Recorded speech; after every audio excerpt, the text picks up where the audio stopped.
Hi, and welcome to RealClearFetish, a podcast that talks about kink and sober life. This week, and this is actually the season's first episode of season 7. And this is a special episode because I'm in Berlin and it's Easter, and I'm having lots of fun here. And I'm sitting down to chat with one of the locals. Well, he's kind of a local. And that's Erik. Hi, Erik. Hey. How are you? I'm good. How are you doing, Ralph? I'm very good. Good. As with every episode I do, I start with 4 standard questions, and then we'll just see where the conversation goes. So I've listened. Yes, fantastic. Yes. What do you prefer I call you? Names, pronouns, and title? Erik works, or Mr. Erik, or Dr. Erik. Well, future Dr. Erik. Pronouns, he or him. No official titles, but Master or Sir works on occasion. I'm aware. Tell me a little bit about yourself. Sure. So, 37-year-old. Moved to Berlin 7 years ago. So Berlin-based, American bred, from Champaign, Illinois originally. And currently I teach at a university. I'm working on my PhD in educational leadership. And in terms of Berlin and kind of my life and my journey, this is a interesting weekend. And I didn't realize I'm the first guest for season 7, so no pressure there either, right? So amazing. It's fine. Amazing. So this happens to be my 1 year. Well, saying these things online or live is also different, so you'll have to bear with me. This is my March 31st will be my 1 full year in the recovery process, and so thank you. Yeah, I have a lot of feelings about it, I would say. That's appropriate. Yeah. It's appropriate to have feelings about it. Sure as shit. Yes. Yes, absolutely. Yeah. Fantastic. Thank you. Of course, you kind of answered my question. Completely sober, clear-headed, or social drinker? Yeah, so in all honesty, so a year sober from crystal, which would have been my drug of choice. And then I've stumbled a few times here and there with marijuana and alcohol. But it's kind of all part of the journey, but trying to be stone cold clear sober eventually, or period. But every once in a while, it doesn't always happen. No, and do you know what? Recovery is a journey. It's bound to have some stumbles. I talk to a lot of people where they just get really down on themselves when they do stumble, and it's not so much about what you did; it's about what you do next. And also quitting crystal meth, and if you stumble on alcohol or weed, there's a big fucking difference. As long as you don't go to crystal, then you're fine, really. Not that I'm encouraging this. Just to my listeners, don't take it like I'm encouraging. Just if you come off crystal, you can drink, but it's all about what your personal journey is. No, I would agree. One's not better than the other, and my personal journey, we all have them, right? So I've tried a bunch of different things. I've been in CMA. There's bits and pieces about the AA process, CMA process, NA process that I like. There's some that I really struggle with. Yeah. And so my journey hasn't been, I don't think any of our journeys with sobriety have been exactly linear. So I've had to find kind of what works for me. And that's a mixture of making sure that I'm social, since that's very important, counseling, therapy, and an outpatient rehab program, just to make sure I feel good over the past year before I really venture into the world again. Well, the thing is, putting down the drugs is the first thing and the hardest thing, but then all the other shit comes afterwards. No shit. Yeah, your brain is still there. Shit. That's such a problem. Yeah, it is. What is clear play to you, and why is it important? It's a good question, right? So what is clear play to me, to answer the first question? So clear play to me is, well, it's a new phenomenon for me. But clear play to me... I should really trademark it. You really should. You really should. I think if there's no intellectual property on it yet, you should make some money. Yeah. Why not? So clear play to me, I think I would define that as having my mind and my body in a space of clarity. So that means substance free for the period. And that way I'm able to actually feel what I feel, sense what I sense, and kind of go with it, which is really beautiful, but really uncomfortable after having done drugs for over 20 years. Yeah. So, yeah. Well, I only did them for 9, and I can imagine with 20 years. But then again, it's not about time; it's about how it makes you feel. How it makes you feel, and it's I kind of feel like a baby or a fucking toddler learning how to crawl again, if I'm completely honest with sex, which is again one of those things that's like really cool but really terrifying. But then I do it and I'm like, yeah, I still got this shit. That's good. That's good. And that's important to you, like having a sober and clear head when you play with others. So just to elaborate on that, so how, for example, this is Berlin, Yeah. and there's big parties and so on. How do you navigate like going out, because you will run into people who are high or so on? How does that make you feel when you're out? It's a good question. Mm. So I would say going out has been a relatively new phenomenon in 2024 for me. Mm. So started dating somebody about 4 months ago who by choice doesn't drink or do drugs, just never has. So our Yeah. experiences are very different. And so I've been able to go into maybe what I would call risky situations, or would have been risky situations that maybe I wouldn't have done by myself. Yeah. But because there's another person there that I feel really comfortable with, that's kind of allowed me. So Boiler here, which is the sauna, was like kind of the first thing I dipped my toe in after being sober with that kind of environment, Mm-hmm. and did okay. And then the second one was Darklands, where I met you. Yes. And then Berlin, what I'm learning is it's really important to stay, how you stay away from this stuff is to keep people in your life that can kind of help support you when you're there, or if you are feeling like a certain way in one of those environments, are okay letting you leave or whatnot. I'm still navigating it, even, I'd say. It's a question that's evolving. It's like going to clubs and so on. Always have an exit plan. Exactly. Have a safety net. It will be the weirdest things that pop up for you. For me, it was a queue to the toilet, Really? because I would normally go in there to snort something. Fair enough. So so party scene, and you're doing all this, and you have your safety net, and that's amazing. And having a partner who chooses not to drink and is also clear of drugs and so on, that must give a slightly different dynamic. I feel very lucky and very blessed, because I don't think everybody necessarily has that. Or if you're in a program and very new, right? Everybody else might be new, and so going into those situations doesn't feel quite as safe, right? But Yeah. like I remember going to, it was New Year's Day, and we went to Boiler Ring in 2024, and for whatever reason, just of course probably about 50% of the guys were on drugs or whatnot, but I wasn't triggered, had a ton of fun, and I remember just kind of the rush of um, endorphins, kind of excitement, watching my partner have fun. Like that gets me going like crazy, apparently. And it was a fun experience. So I've started to build on that, and little by little. So this weekend's probably my biggest one, I would say. Going to snacks. Yeah. That is 1 year ago. I remember like at this exact moment, I was high in my bedroom on Zoom, Yeah. like by myself. I know that story. Right. And so, and 66 kilograms, and now I'm, a year later at 86 kilograms, feeling much better. And so it's an odd weekend, because I'm putting myself in a situation that's kind of risky, but I'm trusting myself at the same time, and the people that I'm around, right? And even doing this podcast with you is kind of almost building kind of an accountability to myself in some ways. Oh, me doing this podcast also helps me keep me accountable, because I think I talked to someone about it recently, and doing stuff like this, you put yourself a little bit on a pedestal and a certain standard, which is terrifying. What if you fall? What if you fall? Well, we're all human, and if I did fall, I would be honest about it, because I think relapse is not further away than turning around. I would agree with you. Yeah.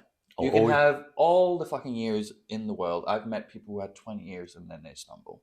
I'll always be there for you, floor. Yes. So what brought you to Berlin? Yeah, it's also a good probing question. Mm. So looking for love in all the wrong places. Romantic gay story of all time. So it was my 30th birthday. I guess I would call myself a retired circuit queen. And I was in Mykonos, You're going to Greece. snacks? No, you're not. Not anymore. Now I'm like a richtige Berliner. Yeah. But I was in Mykonos at Excelsior with a bunch of my buddies. It was my 30th, one of their 40th and 50th. And I met my, I'm talking about the guy I'm dating, but I met my ex-husband who I split with 2 years ago there. Okay. And we did cross-world for a year. And Crossworld? so I lived in Phoenix, Arizona at the time. And he lived here in Berlin. Long distance, sorry. Yeah, long distance. So every 2 months we would fly here, I'd fly there. And eventually I moved here a year later for love, I guess. That's why I moved to London. That was for love as well. How'd that work out? They live in France now. I was in a throuple. So, oh, shit. Yeah. Brexit happened and they're like, fuck it, we're moving. And then I'm still in London. So, yeah, you moved slightly further than I did. A little bit. I can still get home fairly easy. Yeah, mom and dad are not around the corner. No. How does that, like, navigating recovery, do they know about your recovery? So both my parents are therapists. I think so. You've mentioned this in passing. Yeah, right. Really well adjusted or really fucked up. Yeah, where did that come from? So your parents know about your recovery? They do. I'm very honest with. So it's my recovery is nothing that I ever hide per se. No, it's just not something that I. Well, you're not having a billboard out on the street. Correct. Which is fair enough. Yeah, correct. And so I don't have a billboard out on the street, but I've been very honest about my struggles. I did outpatient rehab twice before I finally did inpatient, and it stuck. And so this process of getting clean, I would say, has really been about like 3 years, like before I was really ready. So they've been aware of everything for the entire time. Now, would I share everything in detail with mommy and daddy? Maybe not, but they were aware of the drugs. They, were looking up what is chemsex. My mom did that. Absolutely. She was probably terrified when she looked at Google Images. I got a lot of questions from both of them. I mean, not anything to make me feel uncomfortable, but just a lot like, how do we support you? What are you doing over there? And so I'm lucky. I came out at 14. It was never a problem. My parents have always been very cool and loved me. That's nice. It is nice. So, well, you would assume therapists would be quite level-headed about stuff like that. They got good emotional intelligence. You would think so. They do. Did they send you off to all the therapists when you were a kid? Of course. Yeah, of course they did. Of course they did. Yeah. And they have their therapist. Oh my God. If I could afford a therapist, I would have a therapist. I think everybody should have a therapist. You get to talk about your favorite topic for an hour yourself. Yes, absolutely. We're addicts, of course. We like talking about ourselves. That's just a part of the process. Cut off at 2 minutes, 3 minutes. Yeah. Well, that's amazing. It's like when you talk about your parents kind of like checking in and so on, that's how my dad reacted. And he was just like, no, Ralph, you have this. You're going to sort it. How can I support you? He helped me with some bills whilst I was struggling and so on. It's just having your parent support you is the most important thing. It is safety. It's that feeling of safety and security, and when you're going through active addiction, timing's always like such an important piece, right? Like I was saying, my recovery process has taken a really long time because there's times where I was ready and then times when then you're not ready. Yeah. So it was really at least nice to feel like parents were there always, like, and so when I really was ready, they were addiction supportive. is like losing a good friend. You grieve, and a lot of people don't realize that. You go through is it 4 stages of grief? You do. Denial, anger, sadness, and acceptance. Yes. And it is. It's. I compare it to. It's losing someone or a death, and when you've carried this thing that you would rely on for 20 years if you felt a certain way. And I was doing crystal for 20 years, but whether it was All sorts of marijuana stuff. or The alphabet, like I cocaine, normally say. A through Z. Yeah. Yeah. And it's always bloody crystal that brings us to our knees, isn't it? That and monkey dust now, it seems. Monkey dust. Is that the same as mephedrone? No, monkey dust is basalts. Oh, geez. So now in here and in London, this is like the big thing because it's I'm so glad I got out. It's scary. It's my ex is in an inpatient rehab facility for 6 months. Like he's in active addiction currently, which is probably part of why we split 2 years ago. But his journey's been different than mine. But I'm glad that specific drug did not enter my life. Crystal was. I've heard a couple of people talk about it, and it's like you can get addicted from one use. And what it actually does to your body inside is a bit different than some of the other ones. Like this, it won't. I don't exactly know the chemistry. No. But it's just scary what I've seen people on it do. Yeah. So last year, yeah, you went into rehab. March 31st. Station 17, Augusta Victoria Clinicum. Okay, what brought you to there? What is there any like specific thing that happened, or just a culmination? You know, it's always such an interesting question when people ask that, because I've had such a good support system always. I don't know if I've ever had like a rock bottom moment, if that makes sense. Not everyone has to have a rock bottom to stop. But I've had a lot of bad moments. So I remember I was begging essentially to get into this outpatient program November, what is it? We're 2024, so 2022. And in Germany, it takes a while. You have to get the paperwork, get the approvals, everything. And so, of course, my addict brain was like, all right, till you're approved, just fucking still go at it. And do every letter of the alphabet, do what you're doing. And I remember during that time, there was 1 or 2 times, because my drugs of choice, if I was in a sexual instance, so I could just be depraved and do whatever the fuck I wanted, was crystal and G. The combo was my everything. And so the week before going into inpatient rehab, I remember 2 or 3 times, not on purpose, but I remember G'ing out like hard, and I measure, and I usually was pretty smart. I was like, I'm gonna kill myself, not on purpose, but I was like, I'm just gonna die. And then I'd made some other calls about inpatient, and then this place had called me back, and I was still high, and they're like, be here tomorrow. And so then I went there high and detoxed. How was that? I know detoxing from G can be a fucking killer. Were you physically dependent, or just psychologically? I think for me it was psychologically, but they actually made me get off of it biologically too. I was actually like, can we not? But can't we just do it slowly, please? I was like, so they treated it like like a physical dependence, but I don't think I was physically addicted to G like some people are. You have to be quite a heavy user to make your body stop producing its own natural. Oh, yeah, yes. But the 2 weeks were intense. I forgot to show you the video before this, but I'll show you my video on day 1. I did a video journal that I've kept for like a year. It's a good reminder. I had a video, I've unfortunately lost it, where I like tried to record myself on a calm down. It was, and that's a stark reminder sometimes. It's a stark reminder. So those 2 weeks were nasty. They would let me out of the insane asylum 4 hours a day to run on my like guinea pig roller coaster or whatever, and then I'd have to come back, check in.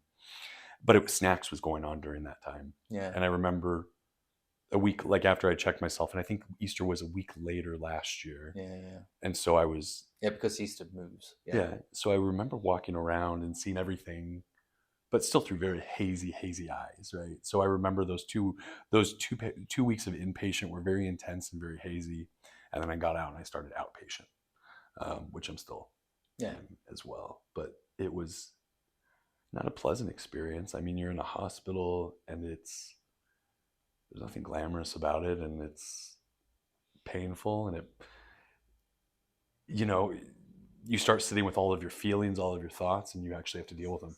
Yeah. So probably slightly personal question, but Go for it. where do you think, because drug addiction is normally a symptom of something else. Oh, it's trauma bonding here. Yeah, trauma bonding. Yeah. All right. Where do you think it came from? You don't necessarily need to know where it came from, but do you have, because you're saying your parents are very level-headed, you have, Yeah. I'm assuming, a nice childhood, and because for me, I had a traumatic childhood, abusive. My mom's boyfriends were abusive. Oh my goodness. So there's all sorts of things where it's like, well, yeah, that would probably affect something. But then when you meet people who have well balanced family lives and good parents and so on, you kind of go, what brought you to that? So That's a really deep question. it's a very deep question that I've tried to answer a lot, right? Yeah. And so I've always one of the things I really like this, for example. I'm a pretty fearless person, right? Fearless meaning I'm open to do most things, even if I'm scared. So drugs, I wasn't particularly scared, and they were around, and I was bored, and I'm also ADD as well, diagnosed ADD. And I remember weed was one of the few things that would slow my brain. So I started to heavily use that. And then crystal, I remember, like, focus, like on one thing. And so it stemmed from, I think, having parents that were like, just if you're gonna go do anything, be safe about it. Was kind of the way that I grew up. So it wasn't approval, but it was how parents are. If you're gonna have sex, wear a condom. If you're gonna do drugs, be sensible. If you're gonna drink, call home. Yeah. And I took probably too many liberties, and I was bored, and I had the access and the means. And when you start smoking weed or drinking at the age of 14 or 15, and it becomes habitual every weekend, you don't realize what you're getting into, and then it turns into something else. Yeah, it's. I definitely recognized when I became sober, those 9 years of using, my brain was at a standstill. I didn't develop, not, of course, experience and so on. You can't get away from that, but I felt so lost. And when I moved out from my, at the time, partners to live on my own, it was like moving away from my parents again. I was so codependent, and I didn't quite know how to be with myself. So I all of a sudden had to grow up really quickly. Is that something you've experienced in the last year? Like, so because you say it's 20 years of yeah, using. Yeah. So all of a sudden stopping and having to reconnect with your brain in a way. So I would say that drugs were a very social thing for the first, until Berlin. Yeah. Actually. So your question, how do you survive? Well, I didn't survive Berlin very well when I got here. And I have a lot of guilt and shame around my ex-partner because he wasn't as big of a party boy until I showed up. And we had a lot of fun together. And it was good when it was good until it started to go downhill. And the way, who I'm dating currently, personality-wise, that man he's pretty confident in who he is. He's got boundaries, and he's not a follower, right? So my ex, I would say, was much more of a B personality, follower. And we ended up just in this downward type of spiral together that we weren't good for each other. And so actually, and he lived here for about a year after he told me he didn't want to be married. And anytime I tried to initiate sex, which was horrible, he wouldn't have sex with me. So you can imagine how that also feels, when you're high and everything.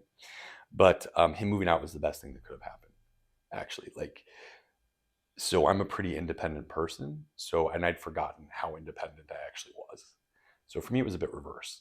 I think at first it was hard, but because I'm more independent than codependent, actually, the past year, having my own space has felt I think how it should feel, kind of uncomfortable, finding my sea legs, but not helpless again. Yeah. Like just remembering getting my sparkle back.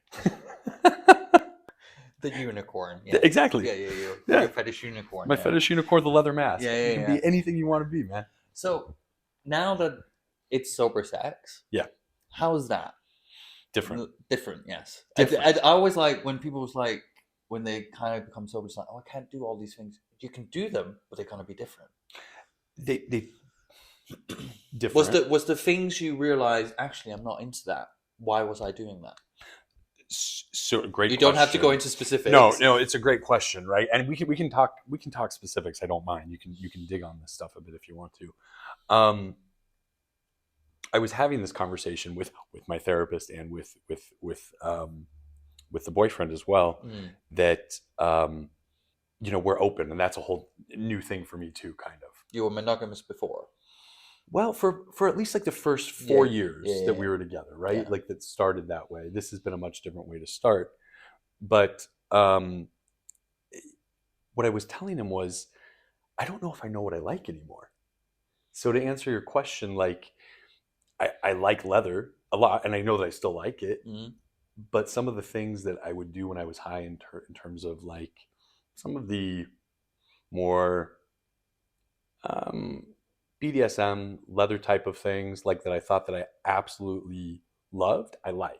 And everything so far that I've kind of done, like I haven't figured out if there's like a specific thing yet, if that makes any sense. And maybe that's still too new. Well, it took me 2 years to kind of also disassociate from like putting leather jeans on, my brain going, oh, I know what I'm going to do now. So wearing a harness at Darklands, I think, was like the first time I've worn a harness, in the past year. Yeah. Because I knew exactly what I was going to do, where my stuff. Yes. Yeah. Yes. Like have the little party bag with you. I'll put a leather waistcoat in my bag, and I knew exactly where I was going to go eventually. Tunnel vision. Yeah. Yes. So has there been any of that like association stuff where you kind of like, oh, I need to stay away from that kind of sex for the time being, at least? Yeah. So I tried to, now if my boyfriend's there, I don't seem to get triggered or anything. It's okay. Now it's interesting because I don't necessarily, he's more like, go out and have fun, go experience things, and I'm a little bit more like, no, I want you. And he's like, no, go figure these things out. And I have some guilt around it, but he's like, it's good to go try and figure these things out and figure out what you like, because he doesn't matter what he likes, but he's very specific with his taste and trying to figure these things out. And he's like, I can't maybe give you everything that you want or need, and it's okay to communicate and kind of like go after some of those things. So I'm like, I don't even know how to answer that question. Maybe rephrase it.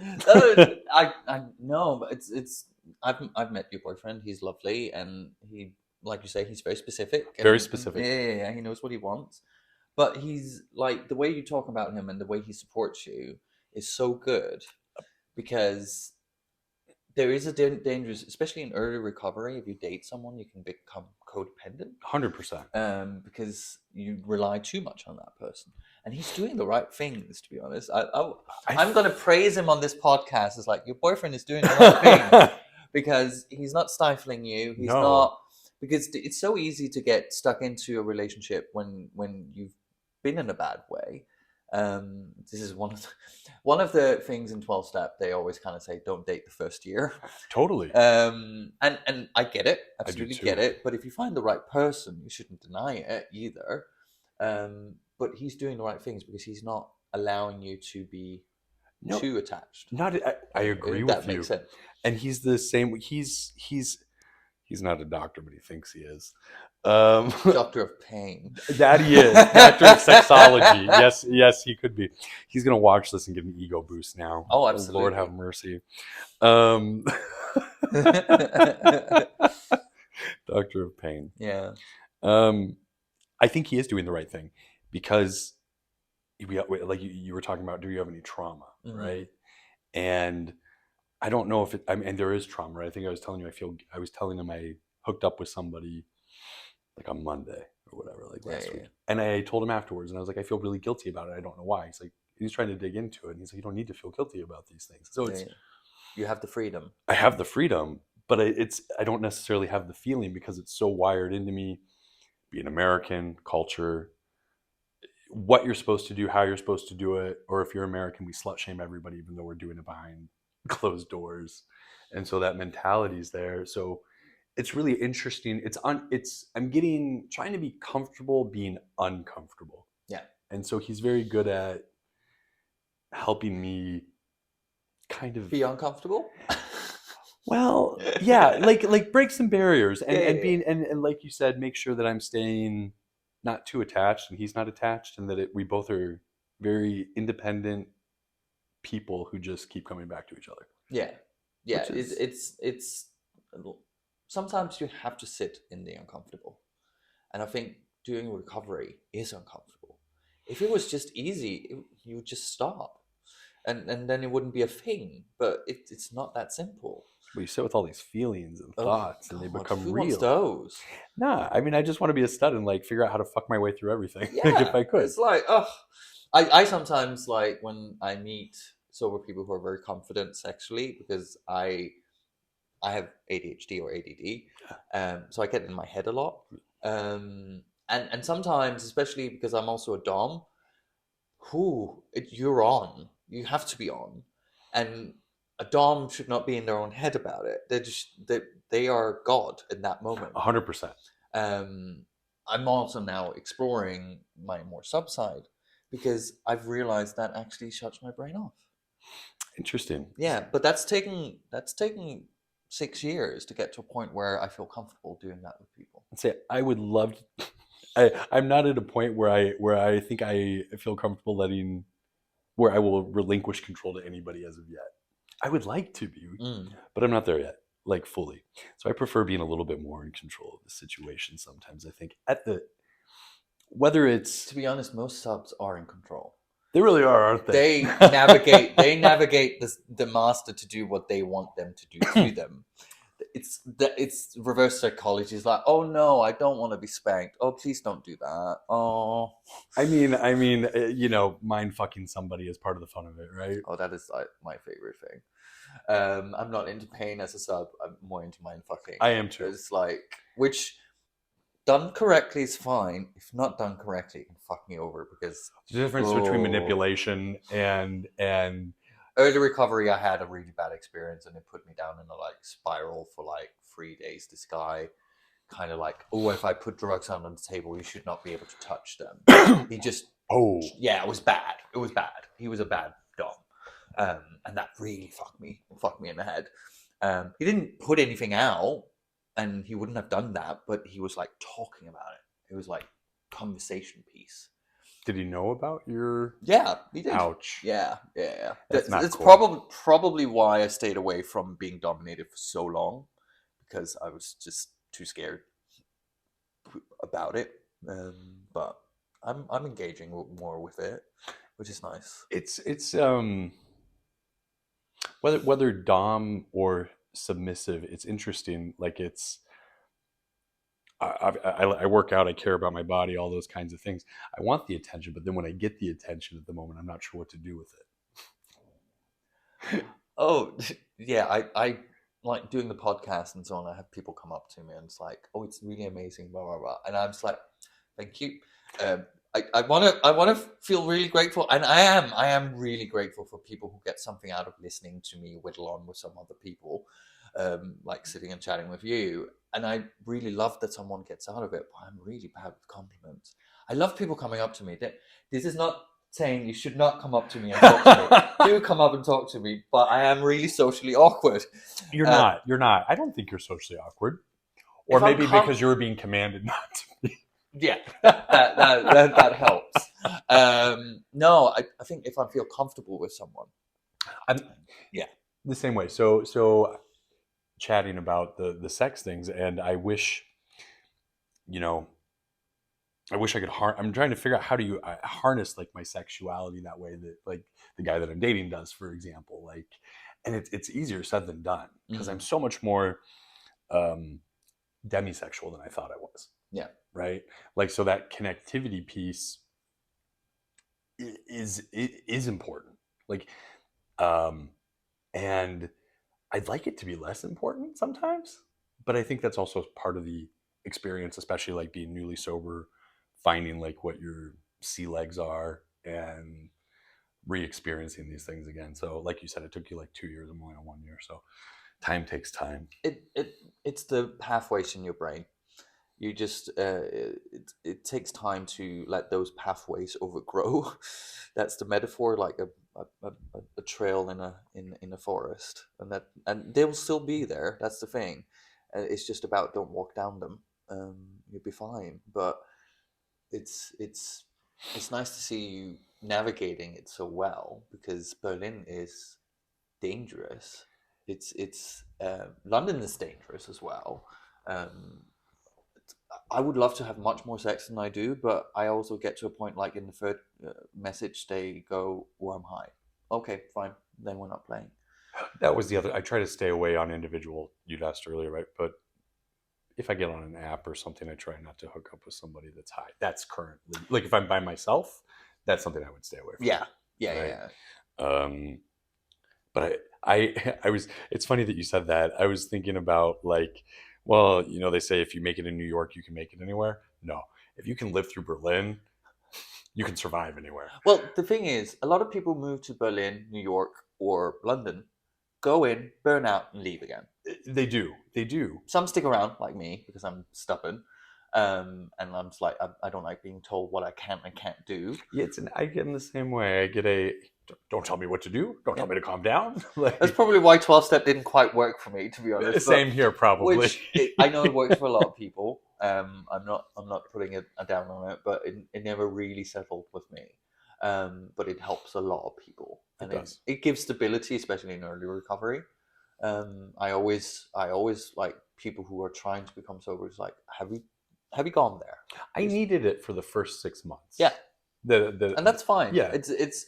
I think it's take what you need and leave the rest. I agree with you. Um, I agree with you because there's there's more than one right way to do things. yeah, Relationships, yourself, whatever. Like, and like we were saying, like this journey is not linear. Right? no, You go back and forth with thoughts, feelings, and you can't. What I've learned about myself too, with I have to be careful with, or if I'm in a situation like this coming weekend or sex, I have to be careful not to get too overwhelmed or frustrated because that's when I feel like I get tired, triggered. angry, sad, Exactly. hungry.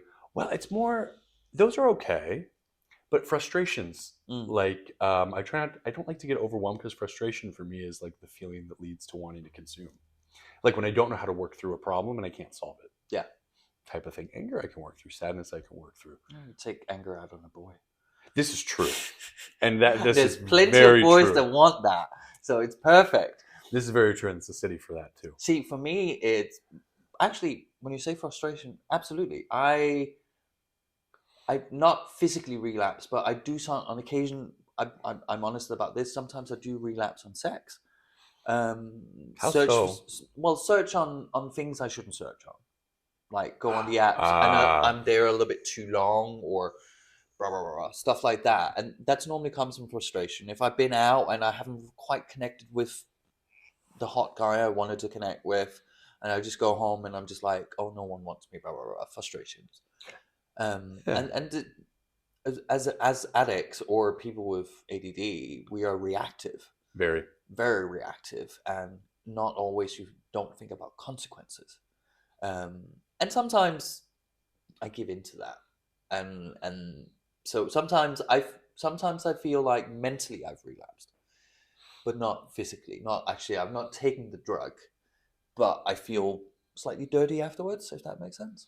Yeah, that's how I felt on Tuesday after like fucking this one guy, and then coming back and talking to my guy about it. Like I felt dirty for some reason, It's like, yeah, and you know and there was nothing. I mean, it was dirty in the best way, but like there's nothing You cannot dirty not about it. play. It's Yeah, Easter. There's so many people there here. really are. I Yeah. mean, it's a smorgasbord, and that is kind of one of the fun things, though. Like about being sober recently, though, is like more and more I'm realizing to try and listen to my body. I guess I mean by like so if I'm horny, do something about it, or if you're not, don't.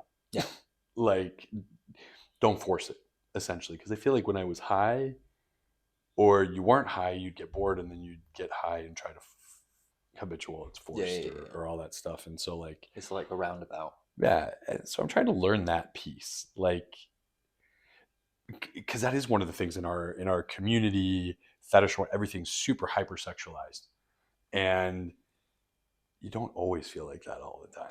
No, do you know what? In my 20s, had such a high sex drive. But absolutely. Now that I'm coming up to my 40s soon, I've realized that sex is not that important. More connection is important. I think. Don't get me wrong; it's important. Sex is very important. I know some people are demisexual just by nature. Yeah, but I think the older you get, you get demisexual tendencies.